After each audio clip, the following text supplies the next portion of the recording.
Good afternoon.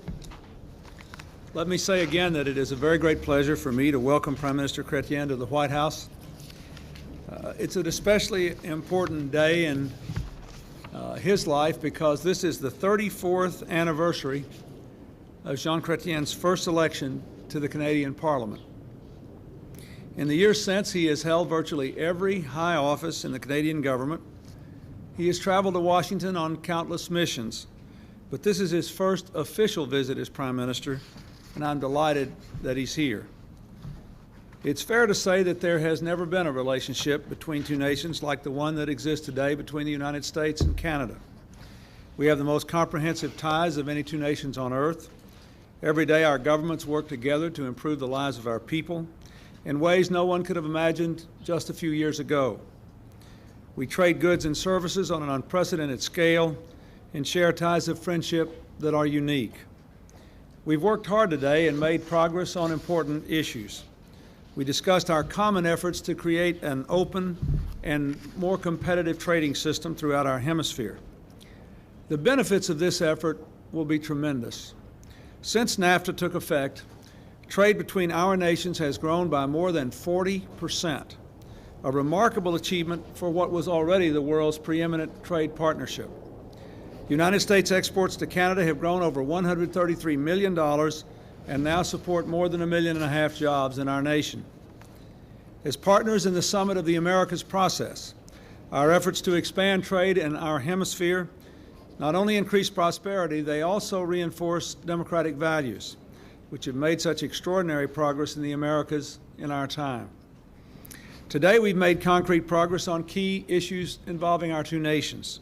We've agreed on new measures to crack down on criminals who use cross-border fraudulent telemarketing schemes to prey on the elderly and others. We're stepping up our cooperation to stop those who would abduct children and transport them across our borders.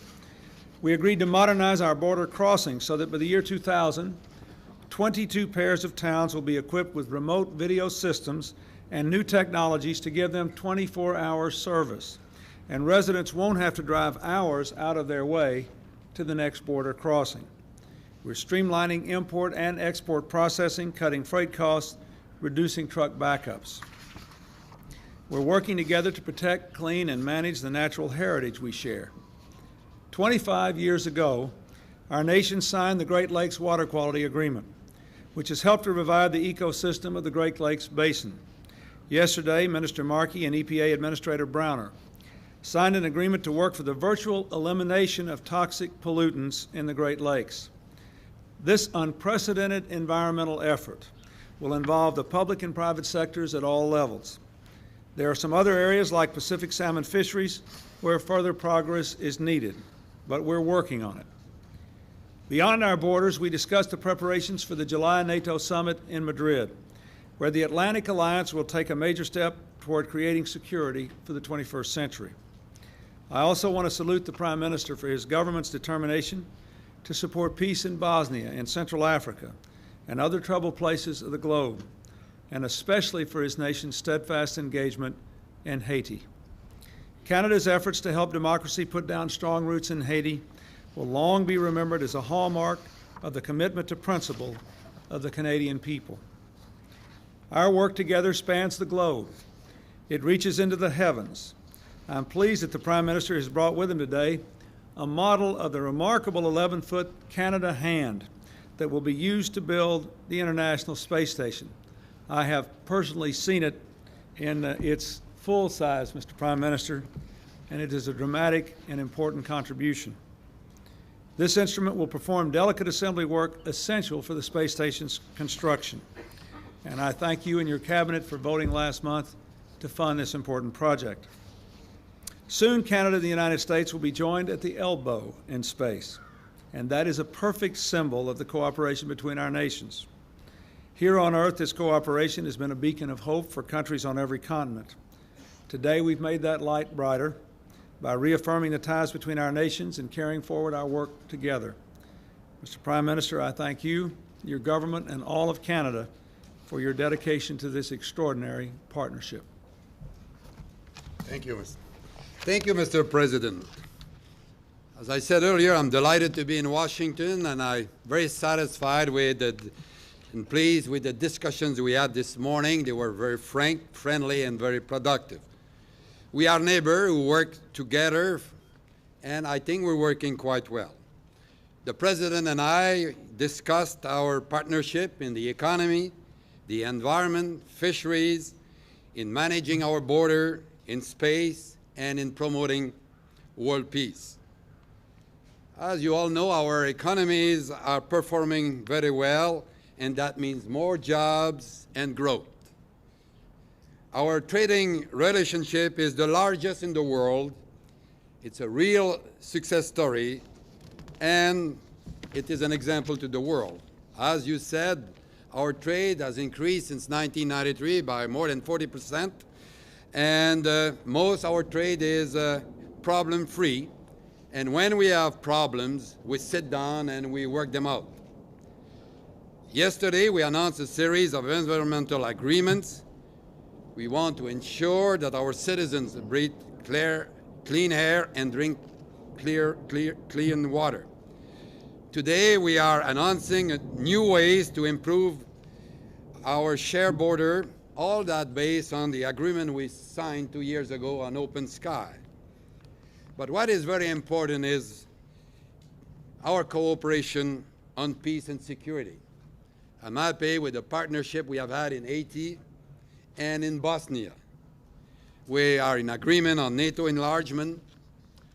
We all agree on UN renewal, and it's very important that this problem be resolved.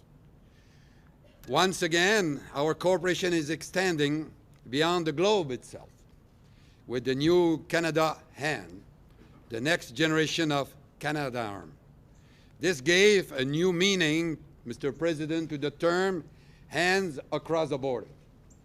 And it's a symbol of our relationship as we enter the new century. By lending a hand to the American space program, we will be creating new jobs and opportunities in Canada in the high-tech sector of the future. Sometimes our approaches are different. Sometimes in foreign policy, it's a matter of different means of achieving common goals. Sometimes it is because our national interests are different. But we approach these differences with the honesty and mutual respect that a relationship like ours deserves. But the areas that bring us together are much greater than those that divide us. Working together, we're creating jobs, opportunities, and prosperity for the people in both countries. And we are setting an example of international cooperation for the world. Monsieur le Président, nous avons eu d'excellentes discussions aujourd'hui. Nous avons parlé des problèmes économiques, des problèmes de l'environnement, des problèmes de la gérance de nos frontières, de notre collaboration dans l'espace, et nous avons parlé longuement de la promotion de la paix dans le monde. Je pense que la façon dont nous réussissons à régler nos problèmes donne un exemple au monde qu'il est possible d'être voisins, d'être indépendants et de travailler en très bonne collaboration l'un avec l'autre. Alors, je suis très heureux d'être ici, and I would like to say that the Canadian people are very proud to be your neighbors. We have been able to work together, and we will do that in the future, because together we can achieve a lot. And for you, Mr. President, as I said earlier, it's extremely important to carry on the leadership that you have shown in the last years, because the United States is now the biggest and almost unique power compared to the situation that existed a few years ago. And I salute your leadership, and I know that you face some difficult problems, but you'll always have Canada on your side, because we are both for peace around the world and prosperity around the world. And thank you very much for your kind reception, and it has been fantastic so far. And, you know, the weather is well organized. In Canada, I say that it is a federal responsibility. I don't know if it is the case here, but you've done a good job on that, Mr. President. Thank you. Helen? You seem to have struck out in getting the Mideast peace talks back on track at this moment. Does the U.S. lack any diplomatic leverage with Israel despite 50 years of assistance and support? And where do you go from here? Well, first of all, I wouldn't assume that based on the comments that have been made so far. Where I go from here is we're waiting for the Palestinian delegation to come in. We're going to review the ground that we went over with Prime Minister Netanyahu. And we're going to do our best to get this thing going again. There are clearly two preconditions. One is zero tolerance for terror. The other is a genuine commitment to build confidence and to make progress and to do the things required by the Oslo Agreement. And the parties are going to have to decide whether they're willing to let the peace process go forward. We are prepared to do whatever we can. But I would not conclude from the fact that I'm giving very non-committal answers that I think there's no chance that we'll get it going again. I think that there is a fairly decent chance that we can, but I think that it's important now not to say things which will undermine whatever prospect we have of success later. In the end, it still depends on what it always is dependent on, and that is the parties taking responsibilities to take the risk for peace.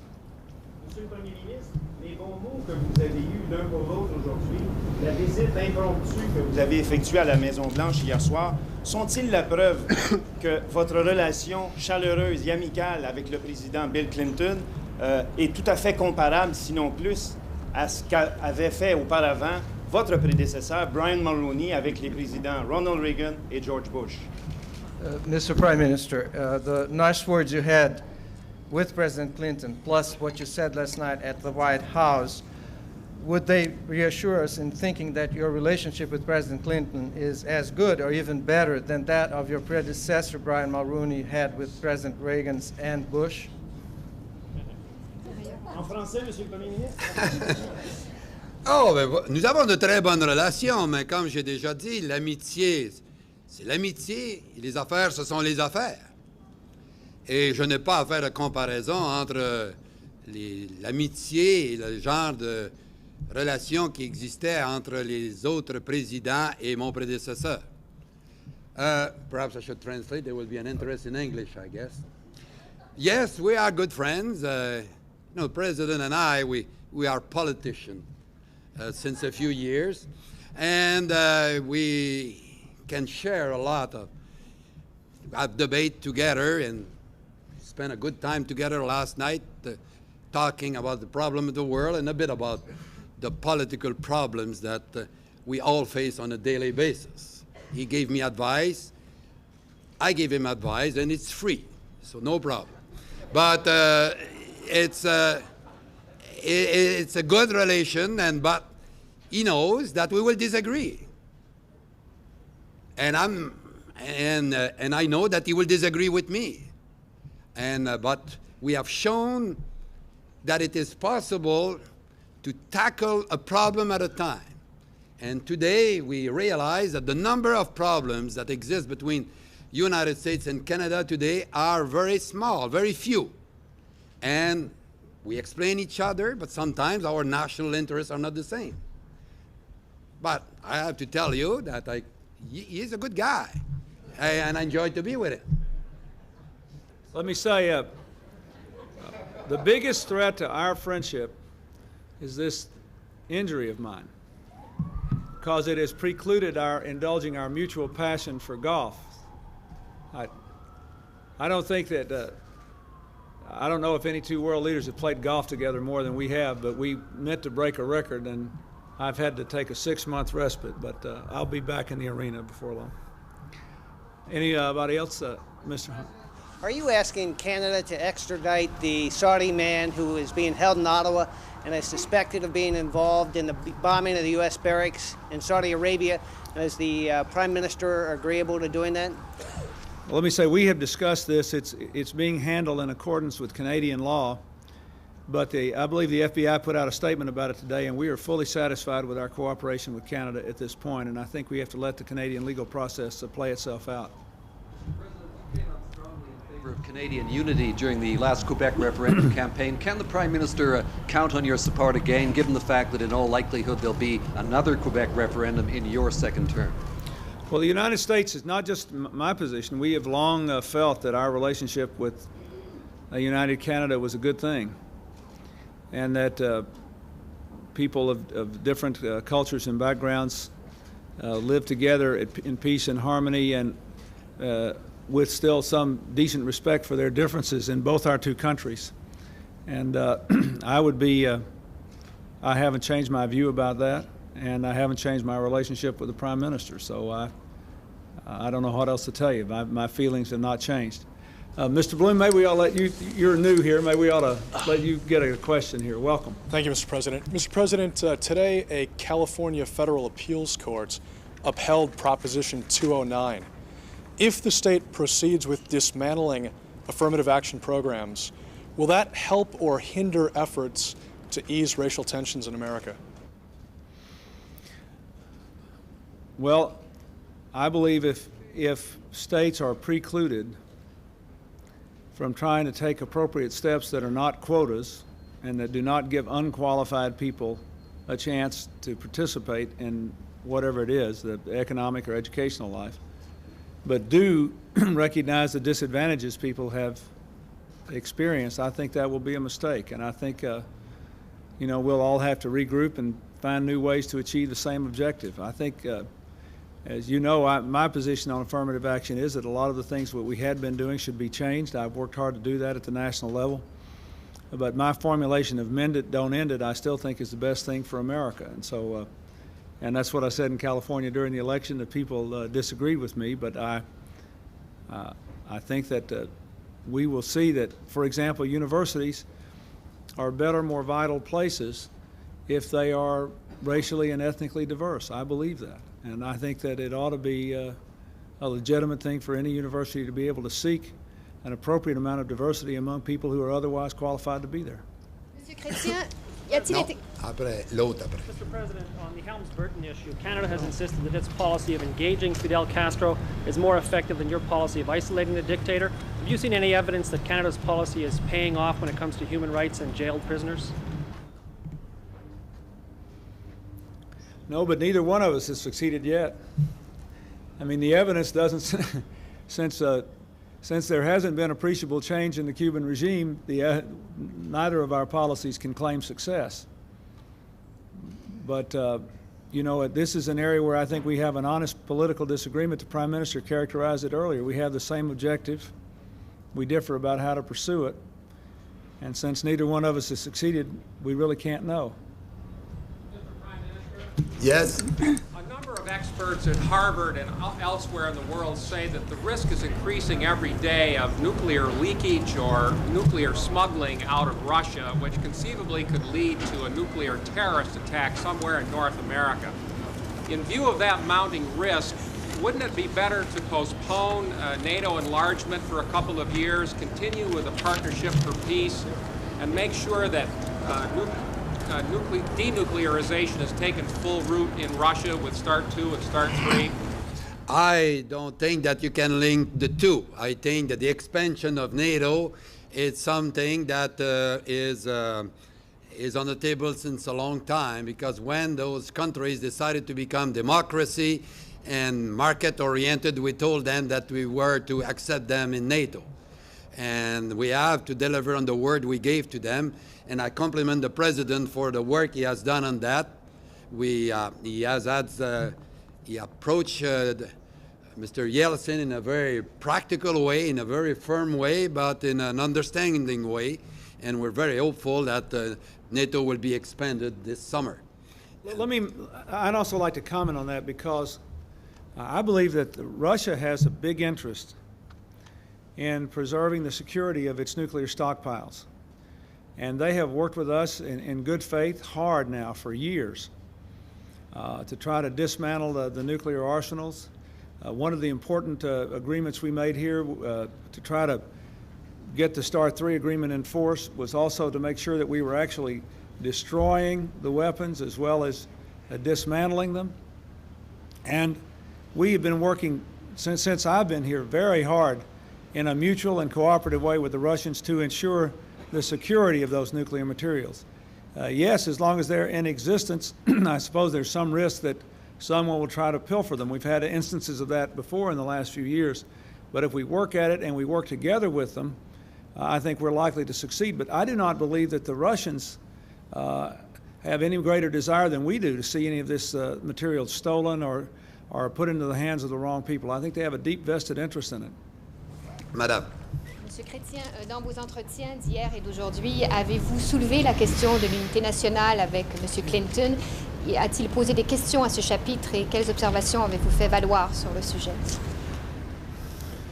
In your in meetings yesterday with President Clinton, have you called the attention to the international situation, and have you, yeah? Have you talked about the national unity issue? Has Mr. Clinton asked questions about it, and what were your general observations on the topic? Nous avons discuté à un moment donné, alors que nous parlions de certains problèmes dans le monde, la question a été soulevée et le président m'a exprimé en privé ce qu'il vient de dire en public, que sa position n'a pas changé. Gene? In his election campaign, Prime Minister Netanyahu was very critical of the Oslo Accords. At one point, I believe he described them as a knife in the back of Israel. And since then, he has taken a number of preemptive actions that have created a series of crises in the peace process. How does that square with your statement that one of the requirements is a genuine commitment to build confidence in the peace process? Well, I have so far not disclosed anything that has passed between us, but I will say that both because he said it publicly, the Prime Minister has said repeatedly publicly and said again to me when he was here that even though he did not agree with everything about Oslo, he felt that the Israeli government was bound by it and he thought that he ought to honor it. And that's been his public statement, and I believe it remains his position. Prime Minister, in light of all the discussion and talk about free trade and the possibility of expanding free trade, did you ever think you would be this comfortable as a free trader? Yes. Because one of my problems at the time, I was afraid that the free trade agreements between with the United States were to be a series of bilateral agreements. One with Canada, a bilateral with Mexico, a bilateral with something else. And I thought that we had to have a system where it will engage at the same time many countries, to have a kind of counterweight to the might of the United States. And if we were to be alone, it was to be difficult. And at that time, I was afraid that they were to be the hub and make deals with everybody. Now that we have the concept of NAFTA, and now that we're looking, and I hope that the President will convince the Congress to proceed on the fast track for Chile, because we want to have by year 2005 all the Americas together. And it's urgent that we move because some are getting impatient in South America. For example, Mercosur is working very well, and they are lobbied very strongly by the Europeans. And I would rather have them in the Americas than to be oriented elsewhere. So it's why I believe, and I will mention that to the leaders in the Congress this afternoon and in the Senate, that it's urgent to have a fast track to carry on to the commitment that we made in December '94 in Miami. Well, let me say, I think it's very important that the Prime Minister has said this here in the United States and intends to continue and follow through with it. I am very concerned that we have not passed fast-track authority in this country. I think we have to do it. It's clear that expanding trade will strengthen democracy in Latin America and will strengthen our hand in the second fastest growing area of the world. Last year, the Mercosur countries in South America did more business with Europe than the United States for the first time, simply because we have not had as aggressive a posture as we need. We had better go on and complete the work of the Summit of the Americas and create a free trade agreement area of the Americas if we expect to succeed. Wolf, and then I'll answer Sarah's question. Relax, Sarah, I'm going to call on you. Thank you, Mr. President. There's a report, as you probably noticed in the Washington Post today, not only suggesting that there's an allegation of improper or unethical behavior on the part of the White House and the Democratic Party, but perhaps even a crime, a violation of national security, that sensitive intelligence information was perhaps illegally passed on to the Democratic National Committee in order to prevent a fundraiser from getting someone into a dinner with you in 1995. I wonder if you've looked into that allegation, if you could tell us if there's any merit to it. Well, this morning the counsel's office held a series of conversations which to the present time do not reveal any basis for believing that any sensitive information was improperly transmitted to the DNC. But because it's nonetheless a serious allegation, I met with my counsel this morning and I asked him to give me some advice about what next steps should be taken to look into it further. But based on the conversation so far, we have no basis to believe that it was done. Yes, in the back there. President Clinton the issue that the United States is trying to sell arms to Latin American countries like Chile. And I have a second question to President Clinton.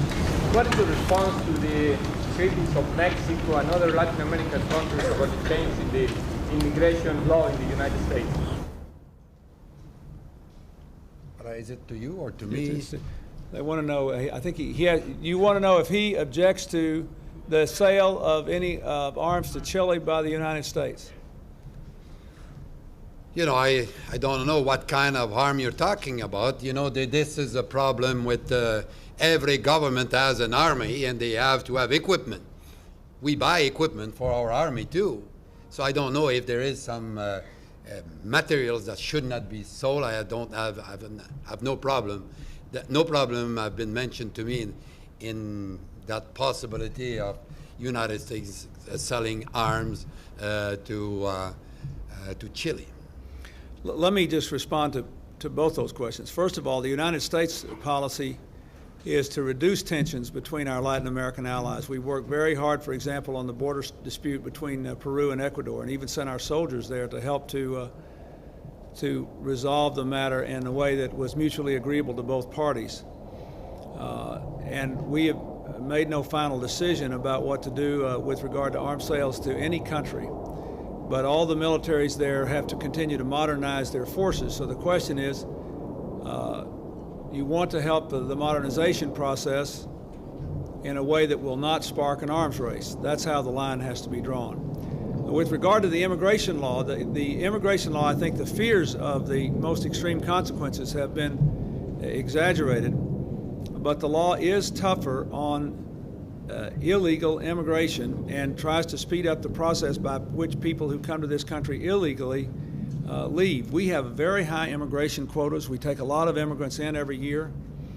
I have strongly supported that, and I have strongly opposed attempts to discriminate against legal immigrants.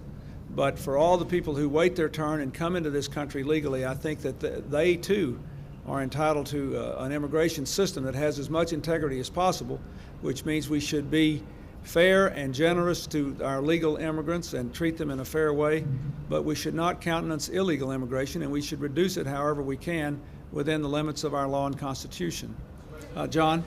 Mr. President, there's a perception that as a result of all the questions and anguish and debate about the campaign finance issue, that your administration is in some areas of other areas of government becoming somewhat bogged down. For example, it is said to be a factor in the delay in appointing ambassadors. It is said to have made the administration less sure-footed in its dealings with China. How accurate is this perception? Well, I disagree with that.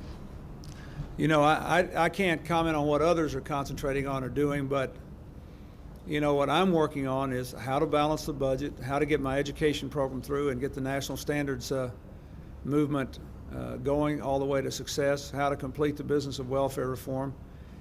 And dealing specifically with the Vice President's trip to China, he did and said exactly what he should have done and said, and he would have done it anyway, in exactly the way that he did. So I just disagree with that.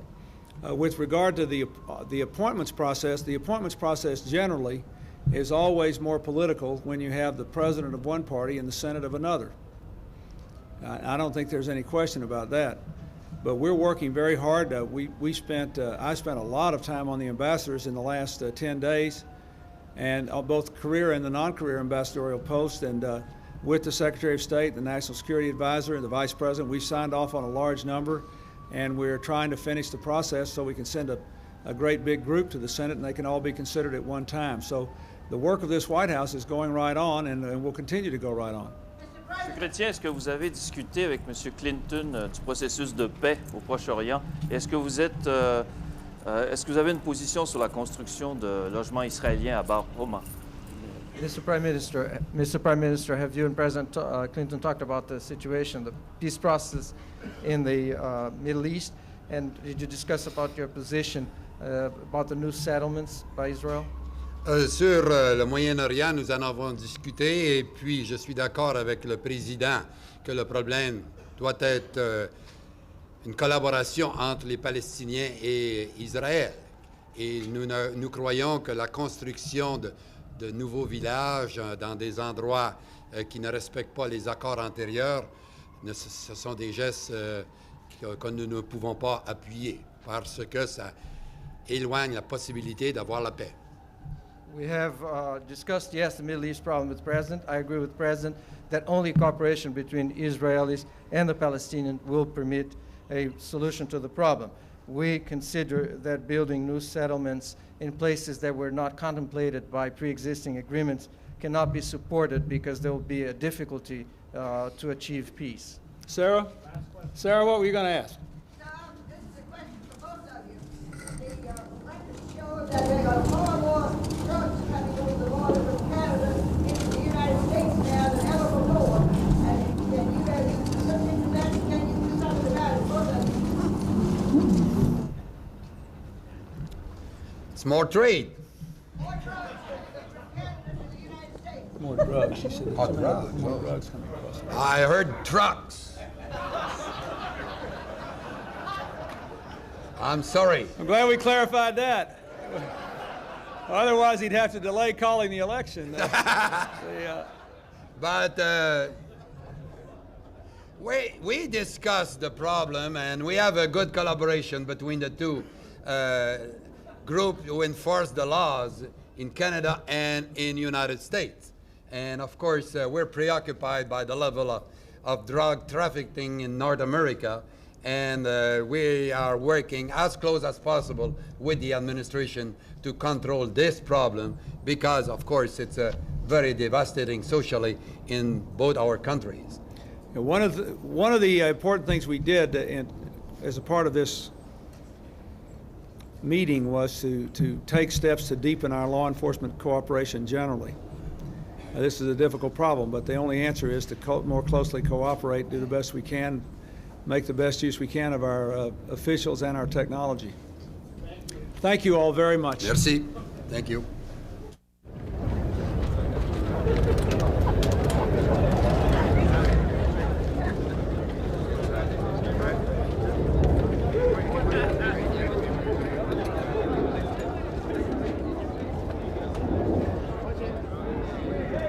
Down in front. Down in front, please.